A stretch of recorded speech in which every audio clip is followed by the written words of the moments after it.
It's time for overtime. Stop what you're doing and listen. In the world of sports, it's all about the playmakers in today's headlines, from locals to the pros, with interviews from local standouts and sports all-stars across the country that will have you talking. Here we go. And the punt is blocked. It's free.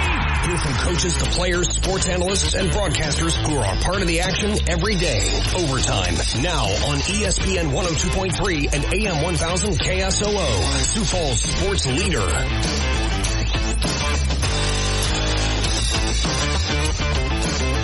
Right back with you. We are tipping off hour number 2 on a Friday. It's the final hour of the week. I'm going to miss you guys over the weekend, and I'm going to be glued to my couch watching the Final Four on the men's and the women's side, out and about exploring. My parents are in town. Can't wait for that coming up later on this afternoon into the weekend. Can't wait for the weekend, but it's time now for the High Noon Showdown. And we got a brand newly minted sponsor. You can say you're the first person to win big with the all-new Uncle Ed's Specialty Meats. They've come to bat. They are the new sponsor of the High Noon Showdown. I got Steve and I got Gene on line 1 and line number 2. Steve was the fastest on the trigger, fastest on the dial. Steve, welcome into the show. How you doing?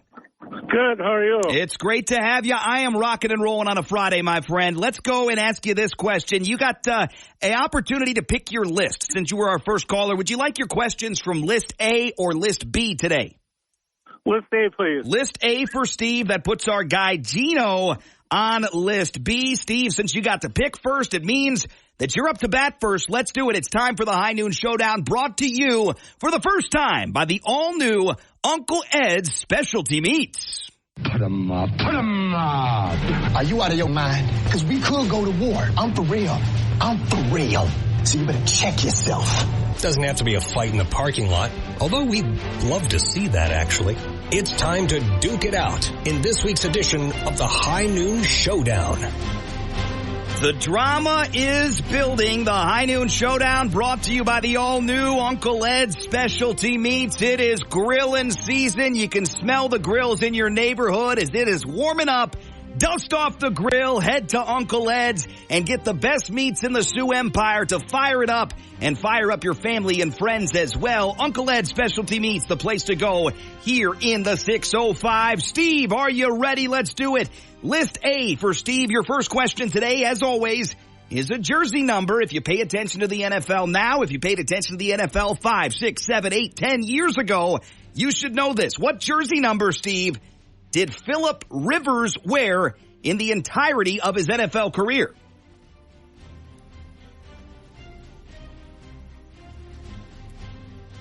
Steve, 17. That is correct. I was waiting to see if you hung up on me, Steve. We're moving over to Gino. Gino, what jersey number does former Purdue Boilermaker quarterback Drew Brees, what jersey number did he wear for his entire career? Ooh. Drew Brees. He played for the, wait for it, the Chargers New and Orleans the Saints. Yeah, I knew the Saints. I'm going with number 8. Oh, it's number 9, Gino. He's out. You got an opportunity here. What college did New York Knicks basketball player Jalen Brunson go to? I should know this since he's a Knick. That is true. You should. Come on, Gino. I know, because I follow those guys. Villanova. That is correct, Gene. You're on the board. Way to go, my friend. Back over to Steve. Steve, what college did the Phoenix Suns star Devin Booker go to? North Carolina State. That is not correct. He went to Kentucky. Steve, opportunity to go up one here. This is a big one. What is the name of the city that the University of South Carolina resides in? Columbia. That is correct, Steve. You're up 2-1 over to line number 2. And Gino, all the drama today for the High Noon Showdown. Gino, you can send it to overtime if you can tell me what the name of the city that University of Connecticut resides in. What do you say, Gino? Ooh, University of Connecticut. I know what it's not. It is not Sioux Falls. No, it's not. And it's also not what I thought it was, but I'm going to guess Stores. Stores is correct. Gino, you get the first chance at overtime here. What is Caitlin Clark's career-high scoring performance in a single game, regulation, overtime, or otherwise? What is the most number of points that Caitlin Clark has scored in a game in her college career? Boy, did this just happen? I know she scored a bunch the other day. I can't tell you. I know. And it's not multiple choice. It's not. I wish it was. I'm going with 41. 41 for Gino. Over to Steve. Steve, an opportunity to slam the door in Gino's face. Are you going over or under that 41? Give me a guess. Over. Over. So you're going to just say 42. Let's get it there. Steve, you are the winner, my friend. Caitlin Clark's career high, 49 points. And it did happen rather recently, Gino. It was back on February the 15th. Against the Michigan Wolverines at home in Iowa City. 49 points for Caitlin Clark. I would not blow my mind if she goes over that either this game tonight or if they win into the championship game as well. 49 points, the correct answer. Steve, congratulations. You're a winner on the High Noon Showdown. Well, thank you very much. All right, Steve, I got your prize pack here for you. By the end of the show today at the front desk, you need more info, you can call me back at any time during the breaks after the show. I'll get you hooked up with a gift card to the all-new Uncle Ed's Specialty Meats. That's the new title sponsor of the High Noon Showdown. Let's dive into your scorecard, highlights, and headlines ahead. NHL Finals from yesterday. Tampa over Montreal 7-4. Boston wins in Raleigh over the Hurricanes 4-1. Other winners, Nashville over St. Louis 6-3. Colorado over Minnesota 5-2. And the Kings over San Jose 2-1 the final there. Tonight in the NHL, Rangers at Red Wings 6 o'clock. Avalanche at Oilers 8 o'clock. Golden Knights at Coyotes, 9 o'clock. All three of those games streamable on ESPN+. And next up for the Minnesota Wild, their backs are against the wall. They got to play perfect down the stretch. They're at home to Winnipeg Saturday at 3 o'clock. Stream that one on ESPN+ as well. NBA Finals from last night. It's time to take the Philadelphia 76ers very seriously. They get 37 from Tyrese Maxey, 29 from Joel Embiid, and they beat up the Miami Heat on the road to the tune of a 4-point win, 109-105 the final. Another fake, and now a shot, rimming in and out. No, Batum tips it. Adebayo, though, with the ball. And then Batum knocked it away. The Sixers get it back. Maxey for three. It's up and good. He nailed the three. Batum kept it alive. And Tyrese Maxey drains his fourth three of the game. Tyrese Maxey, fantastic. 37 points, 9 rebounds, 11 assists. Sixers are for real. 42-35 their record. They're just a half game back of Miami. 42-34 is their mark.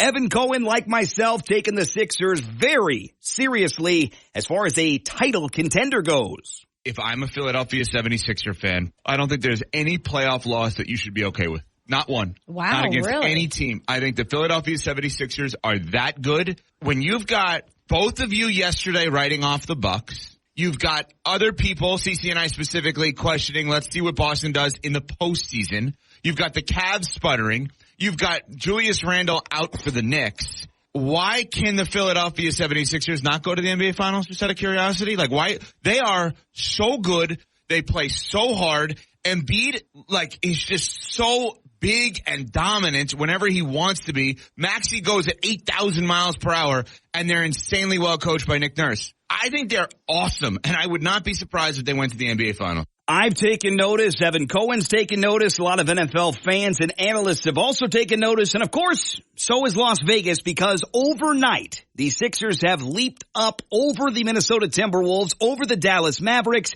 and they are now right there at the 7th best odds to win the NBA Finals. Celtics Nuggets 1-2. That didn't change. 3-4 did. The Bucks keep on stinking. They're down to the 4th best odds. The LA Clippers have the 3rd best odds at plus 700, followed by the Bucks, Thunder, Suns, 76ers, Mavericks, and then the Timberwolves outright right now with the 9th best odds to win it all. Lakers at the 10th best odds, standing pat at that plus 3,500 number.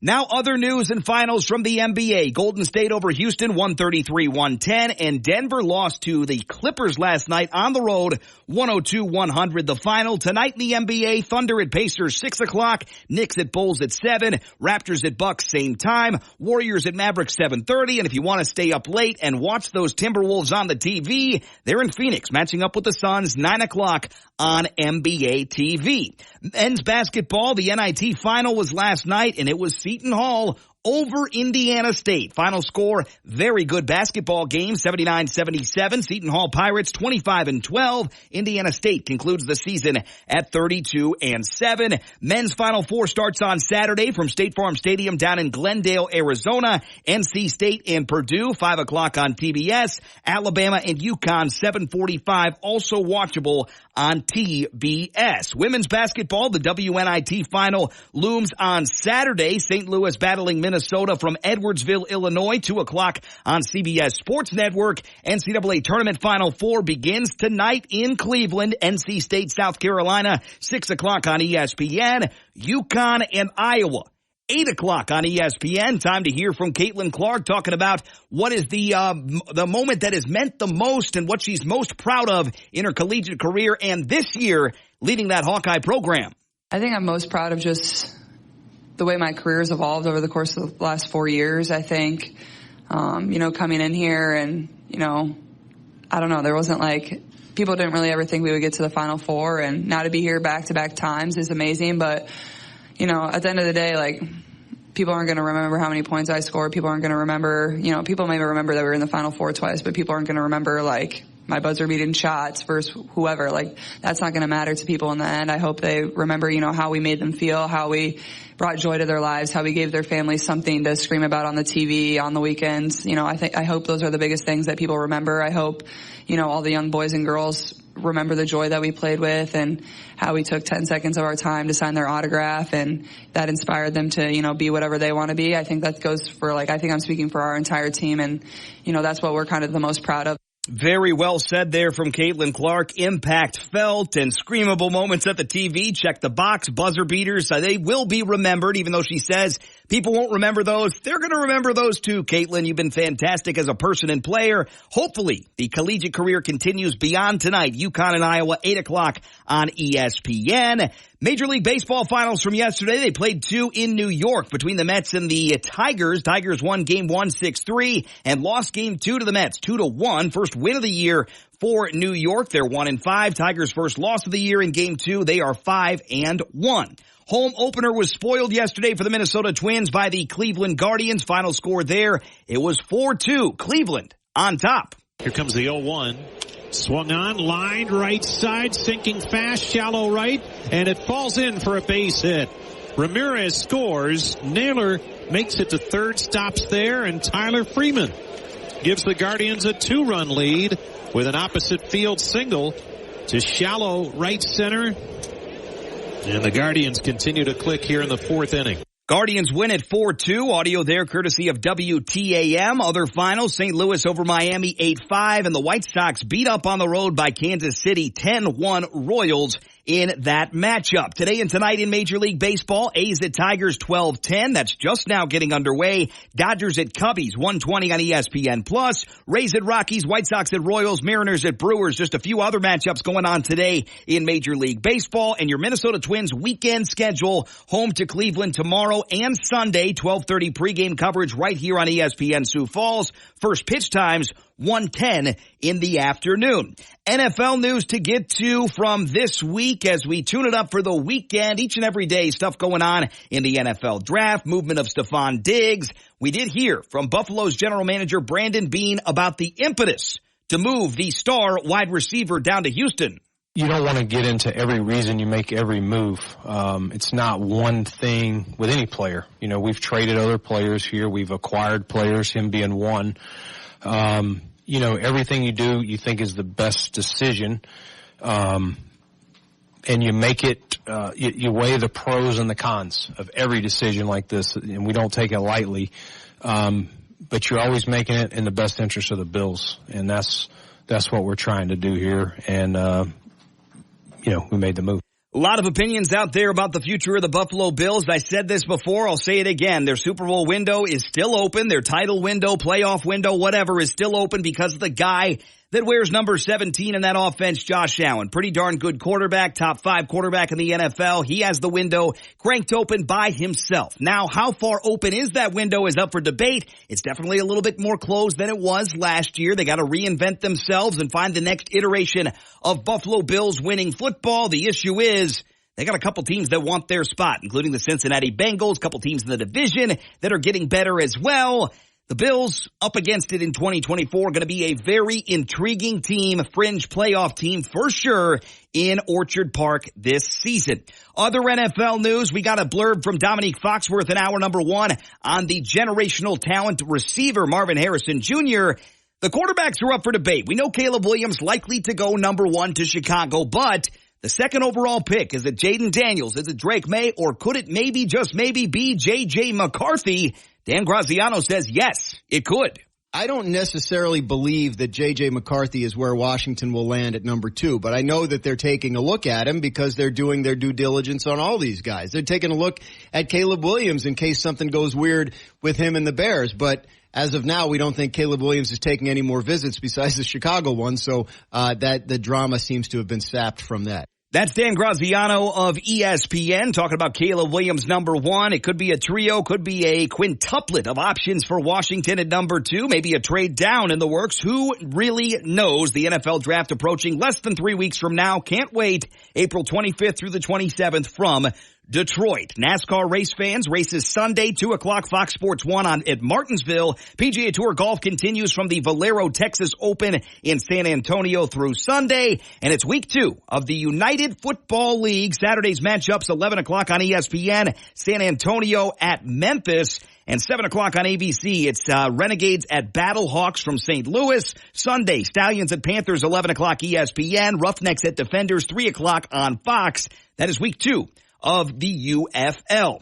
Now into your ReliaBank headlines of the day, as always brought to you by ReliaBank, a better local banking option. Check them out in Sioux Falls in person or online at ReliaBank.com. South Dakota State makes its 2024 debut at Jackrabbits Softball Stadium when the Jacks play host to Kansas City in Summit League play. The Roos and Jackrabbits are slated to get started with a 2 p.m. doubleheader today and then close out a 3-game series in Brookings with an 11 o'clock a.m. start on Saturday. Two sides met in Kansas City a season ago with the Jackrabbits earning 3-1, 14-3, and 10-0 wins over the Roos. Tori Kanishi earned 2 complete game victories in the circle while Shannon Lacey threw 5 innings in a run rule win. Again, last year, 3-1, 14-3, 10-0. Hoping for a repeat for Jackrabbits softball at home for their season debut at Jackrabbits Softball Stadium. That is today and tomorrow against UMKC. The Augustana baseball team returns to conference action as they host UMary for a 4-game set at Ronkin Field. The teams will play a pair of doubleheaders starting with a 3 p.m. first pitch on Friday. The teams will then play 2 games on Saturday afternoon beginning at noon. As for Augustana Vikings softball, they remain on their home field of Bowden Field tonight and tomorrow with 2 more NSIC doubleheaders. Today, Augie hosts UMary at 1 o'clock and 3 o'clock respectively, and the Beavers of Minot State will arrive in Sioux Falls tomorrow at noon and 2 p.m. for a pair of contests as well. Complete action on the Augustana side can be followed at GoAugie.com. For those Jackrabbits, it's easy. You know it. GoJacks.com. Caitlin Clark is capping her illustrious college career with another record-breaking season and another set of awards and recognition coming in. The star guard from Iowa was honored yesterday as the Associated Press Player of the Year. In women's college basketball, received 35 of a possible 36 first-place votes. Stanford's Cameron Brink received the other vote. 22-year-old Clark is the 6th player to win the award more than once and the 5th to do it in consecutive seasons. Caitlin Clark, I've called her a generational talent across the board and have tried to stifle her creativity and scoring, but she averaged 32 points per game, 7 rebounds, and 9 assists during the regular season to help Iowa go 29-4 and earn a top seed in the NCAA tournament. They're on to the Final Four. Can't wait to see what Caitlin Clark does next. The Charlotte Hornets have a head coaching vacancy, and they begin to go ahead and pore over the options for their future. They've secured permission to interview several top assistant coaches across the league. As of yesterday, Hornets coach Steve Clifford is moving into a front office role at the end of the season, allowing for new executive vice president of basketball operations Jeff Peterson to begin a search that includes receiving permission to interview Denver Nuggets assistant David Adelman, Sacramento Kings assistant Jordy Fernandez, Boston Celtics assistant Charles Lee, and Phoenix Suns assistant coach Kevin Young. Those are the first 4 names that'll be interviewed that are going to be linked to that job down in Charlotte as the Hornets look to regroup and regather around a promising young squad there in Charlotte. We'll see what's ahead, but Steve Clifford out at the end of the year. Someone else new coming in to guide the Hornets into the future. Speaking of coaching changes, one more coaching change as we round out your Reliant Bank headlines of the day. All sorts of moves in men's and women's college basketball. Here's the latest with the University of Southern Cal. They made a hire and are hiring Arkansas's Eric Musselman as their next head coach. The school made the announcement yesterday. Musselman replaces Andy Enfield, who left USC after 11 seasons to become the coach at SMU. Musselman, who's 59 years old, coming off his worst season since arriving in Fayetteville back in 2019. The Razorbacks finished 16-17 and won just 6 games in conference, but he had led the program to back-to-back Elite Eights and a Sweet 16 appearance in the previous 3 years. Back in 2020-2021, Arkansas won 11 of its final 12 games to end the regular season and then advanced to the regional final before falling to eventual champion Baylor that season. Musselman in 5 years at Arkansas won 11-59 and now on to Southern Cal to guide that program into the future that may be without several big stars, including Bronny James. More on that later in the show. We will take the break now. When we come back, it is time to get the Friday Parlay posted up live with you. We did get a cancellation, a postponement from RJ Ochoa. We will not be talking Dallas Cowboys today. Hate it for you Cowboys fans, but next week we'll have RJ Ochoa on the show for sure. But we had a postponement today, so we will kick the tires on some NFL talk. I still got those NFL draft previews to do. We got plenty to talk about on the Friday edition of Overtime. Friday Parlay live next, followed by some NFL talk, draft previews, and the good, the bad, the ugly still to come on a Friday.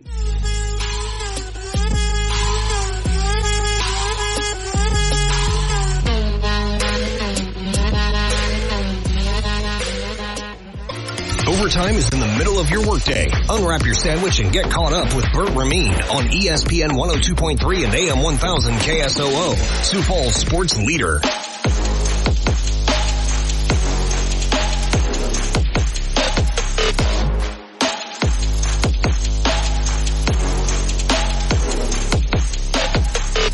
Right back with you. It is the Friday edition of Overtime. Hope everybody's getting tuned up for a great weekend. By the way, I don't take a whole lot of time off, but I do have Monday off. So I got a long weekend, and unfortunately, I will miss you guys on Monday, but we will hit the air on Tuesday at 11, Wednesday and Thursday next week. By the way, I'm warning you in advance and also telling you in advance, we're going early. Wednesday and Thursday of next week as the Minnesota Twins have early ball games. We hit the air at 10. We're off the air at 11:30 on Wednesday and Thursday next week. We will have a Friday show as well, normal time 11 to 1. So next week, off on Monday. Got a show Tuesday and Friday, same time, but Wednesday and Thursday are an hour early and off the air a half hour early. So 10 to 11:30 on both those days as Twins baseball pregame coverage begins at 11:30 next Wednesday and Thursday right here on ESPN Sioux Falls. Now is the time, though, if you missed out earlier on the High Noon Showdown and snagging that all-new Uncle Ed Specialty Meats gift certificate, I feel bad for you, but not too bad because you have an opportunity to win big with the Friday Parlay each and every week. It's brought to you by the fine folks at Possibilities and High-End Glass and Tobacco. And you got to put it all on the line this weekend and tell me what's going to happen in the men's Final Four. I would throw the women in there, but they're playing tonight. I always like to give you guys an opportunity to enter on Friday night and Saturday morning.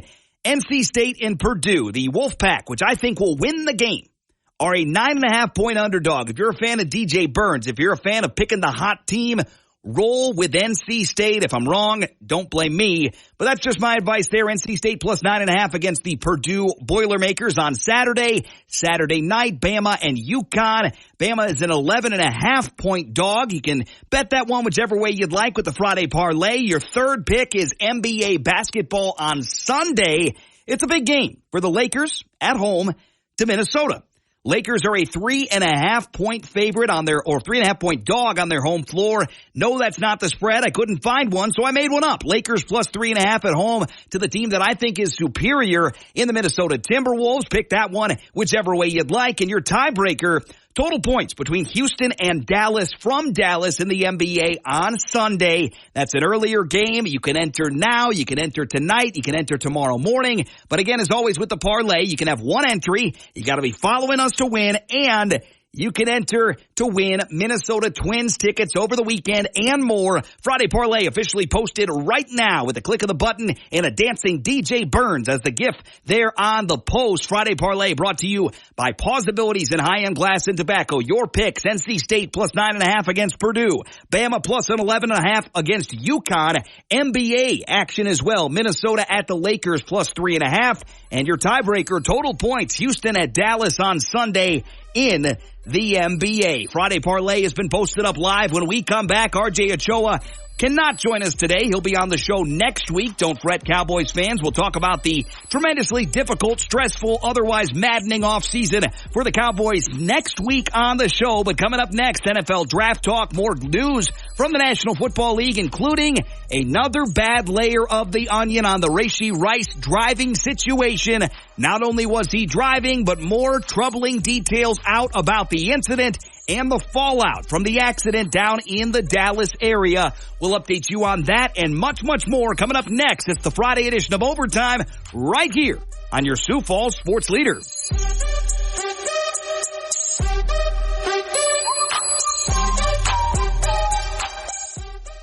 You want more of Overtime?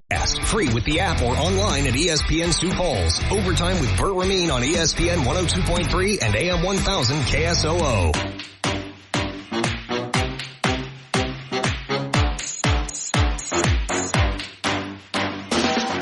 Right back with you. It is the Friday edition of Overtime. Thanks for tuning us in as always. If you ever miss any of the show or want to re-listen to an interview or a segment, it's as easy as the click of a button with the free ESPN Sioux Falls app.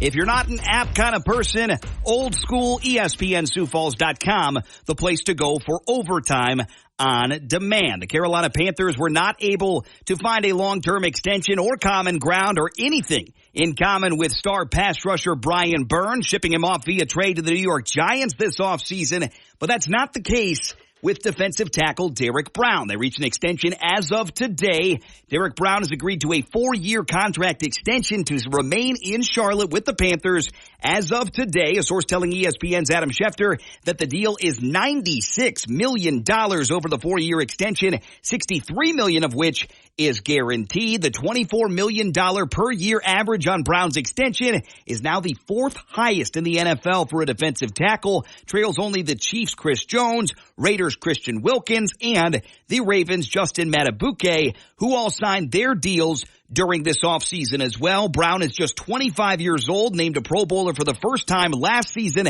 when he posted a defensive lineman record 103 tackles and led the NFL with a 47% run-stop win rate. All sorts of different stats these days, but he is a player and a welcome addition back on that Carolina Panthers defensive line. And they got a new face in town, a native of that area, Jadeveon Clowney, signing a deal earlier in the week to join Brown on that D-line. Panthers still a long way to go to contend, but they lock up one of their best players as of today.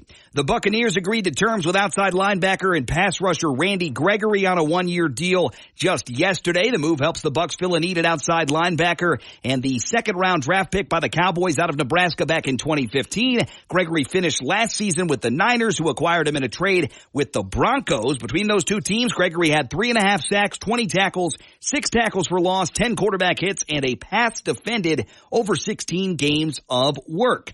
Kyle Van Noy, another old school, longtime veteran of the NFL, is back with the Ravens on a 2-year contract as of yesterday. Financial terms not disclosed, but Jamison Hensley has Van Noy's deal worth up to $9 million, according to ESPN. His return helps a Baltimore pass rush that recently lost the aforementioned Jadeveon Clowney, who signed with the Panthers in free agency. Van Noy is the most experienced member of the Ravens outside linebackers, which includes Odafe Owe, 25, David Ojabo, 25, Tavius Robinson, 25, and Malik Ham, who is 23 years old. Van Noy back in the fold on that Baltimore defense. We told you about this in hour number 1, but a significant extension for Jordan Mailata, offensive lineman in the Philadelphia Eagles, 3 years, $66 million as of yesterday, and a savvy move in the wake of a savvy trade for the Houston Texans. They have agreed to wipe out the final 3 years of Stephon Diggs' current deal, making him a possible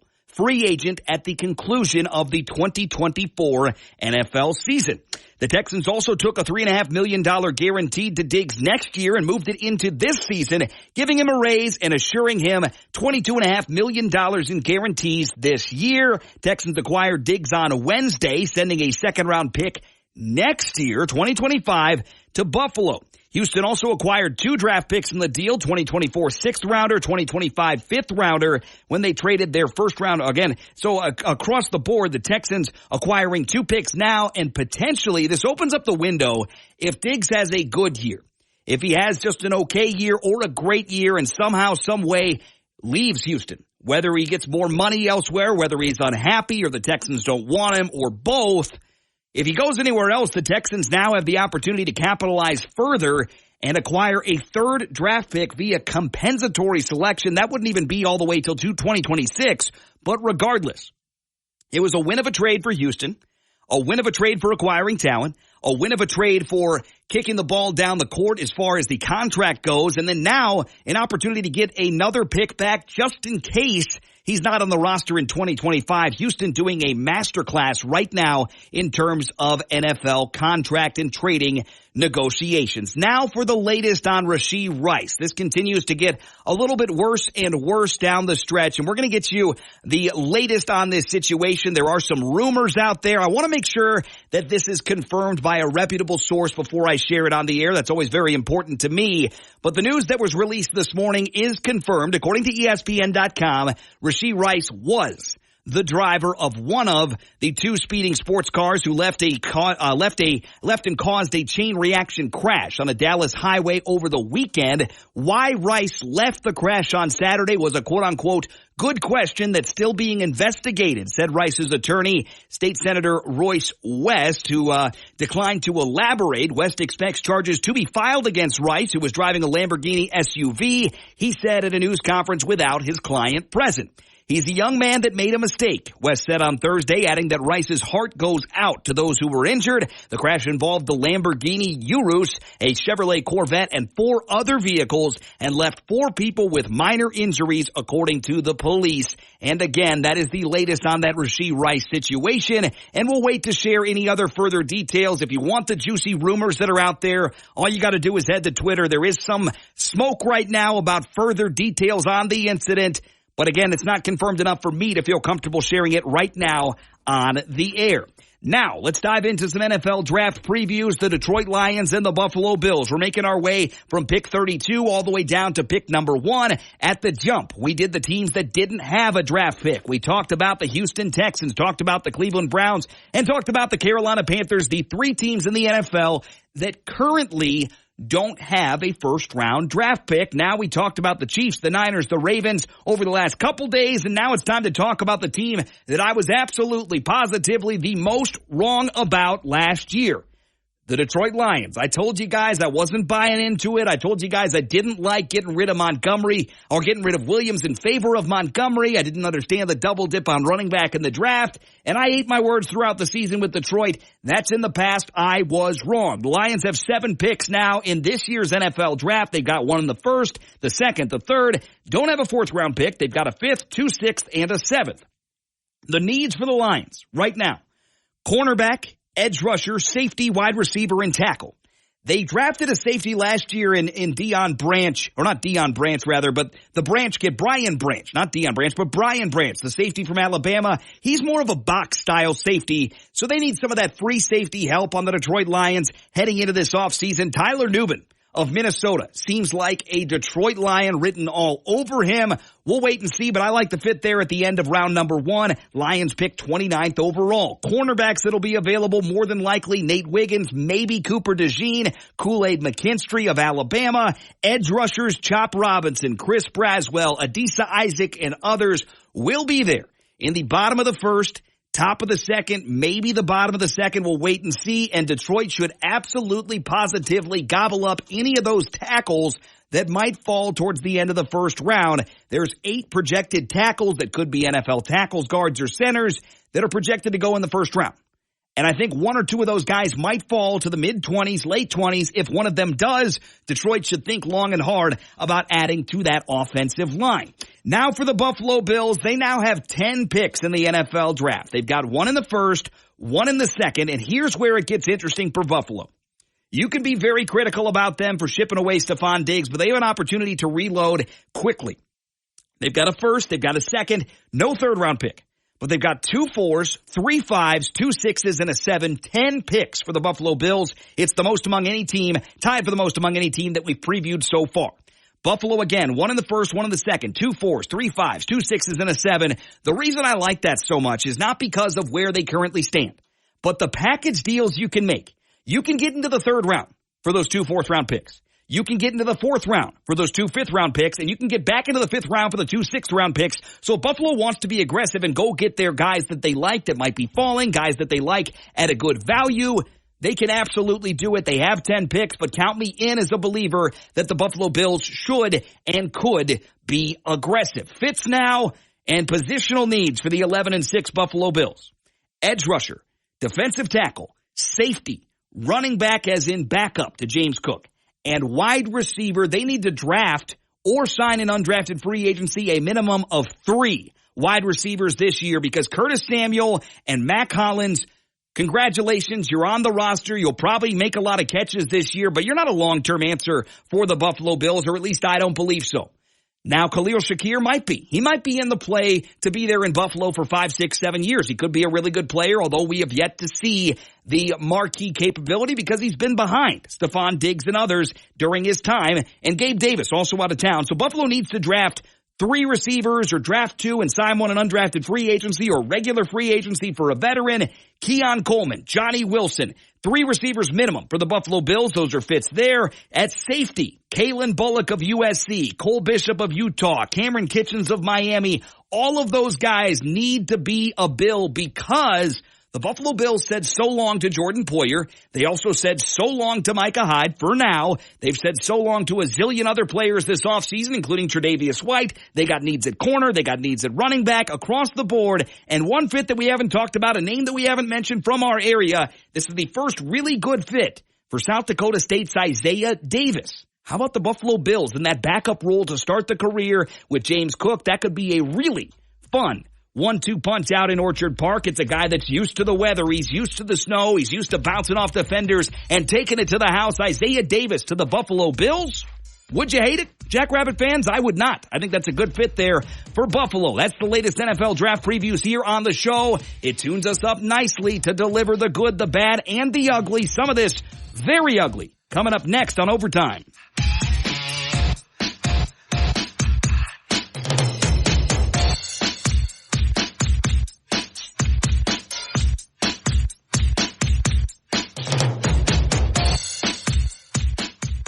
Stream us online, stream us on the app. Streaming now. Overtime with Burt Ramin on ESPN 102.3 and AM 1000 KSOO. Sioux Falls sports leader.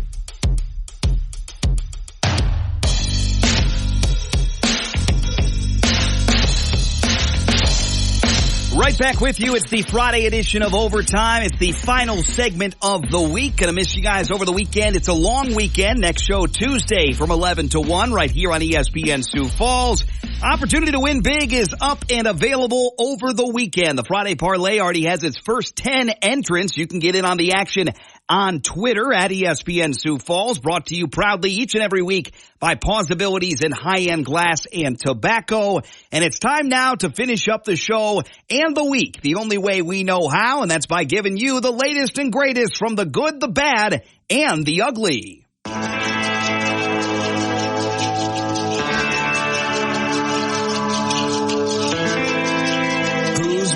problem child today. Displayed their ugly side. Whined a bit too much and is now setting a bad example. Bert is calling out today's headline makers with the good, the bad, and the ugly. Time for the good, the bad, and the ugly. We need more of this across the sports world. Jerry West will be entering the Naismith Basketball Hall of Fame for a record third time, with his latest election coming as a contributor to the game. Sources told ESPN's Adrian Wojnarowski on Wednesday the 85-year-old has previously been inducted into the Hall of Fame as a player back in 1979 and as a member of the 1960 Olympic team in 2010. The contributor election honors his work as a general manager with the Lakers and Grizzlies, as well as his time as a consultant with the Golden State Warriors and the LA Clippers. While in those roles, West has won 8 championships and was twice named the NBA Executive of the Year, 94-95 and 03-04. Jerry West into the Hall of Fame for a third time as a contributor. By the way, in case you're wondering, the lead in there, why we need more of that, did you know that there are no assistant coaches in the National Football League Hall of Fame as an assistant coach? Buddy Ryan comes to mind for me as just one of many guys, maybe Steve Spagnuolo someday, maybe other guys that are brilliant offensive minds, defensive minds that led to titles, but they weren't in the starring role. I don't understand that at all. You can't tell the story of the NFL. You can't tell the story of the Chicago Bears without Buddy Ryan and that 85 defense. There are so many assistant coaches in the NFL that are absolutely Hall of Fame caliber, Hall of Fame worthy, and that's why I go to bat for starting to put assistant coaches into Hall of Fames across the sports landscape.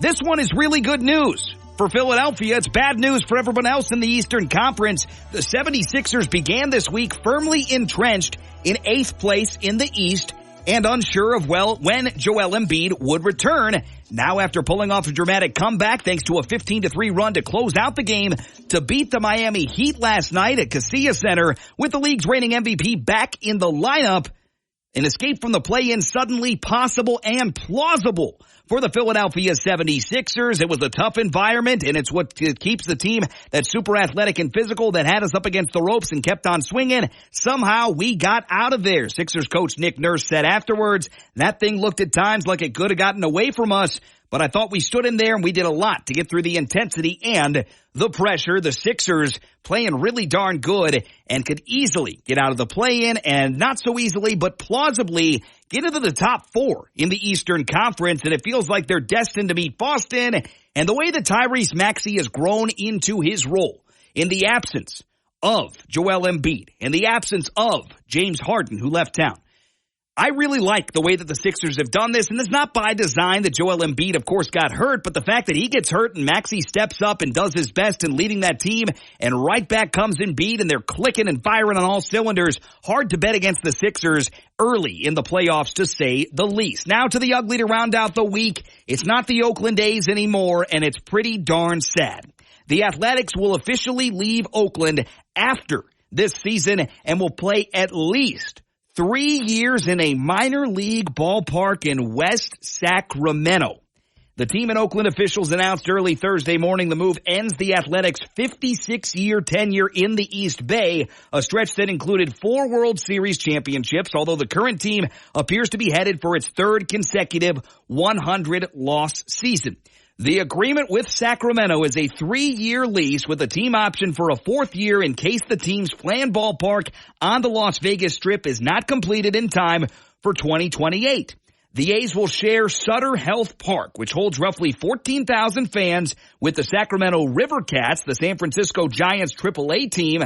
Terms of the lease were not disclosed. Team president Dave Cavall called Oakland Chief of Staff Lee Hansen at 7:36 in the morning to inform her of the team's decision. They're moving to West Sacramento instead of Oakland, that had an offer on the table and a slew of fans that are hammering the table and hoping there is one way or another to keep this team in town for a day, a week, a year. I can't tell you how much I hate that. West Sacramento. And by the way, not going to be the Sacramento A's, not going to be the Oakland A's, not going to be the West Sacramento A's, not the East Sacramento A's, not the Las Vegas A's for the next 3 years. They're going to be the A's. The A's. The Athletics. That's the name of the team. No city, no nothing, no heart. I can't tell you how much I don't like that. That is horrifically ugly for baseball and the future of the Oakland A's. Moving to Las Vegas in 2028. Until then, West Sacramento. Congratulations, Major League Baseball and the Oakland Athletics. You did it. That's the good, the bad, the ugly, and the week of the show. Thanks so much for tuning us in. Enter that Friday parlay, have some fun, win some Twins tickets, and much, much more. We will talk to you on Tuesday. I'm off Monday, long weekend. I'll enjoy it. Hope you enjoy yours. Watch the sports, soak it all in, enter the parlay. We'll recap it all for you on Tuesday of Overtime, 11 to 1. Talk to you then, right here on ESPN Sioux Falls.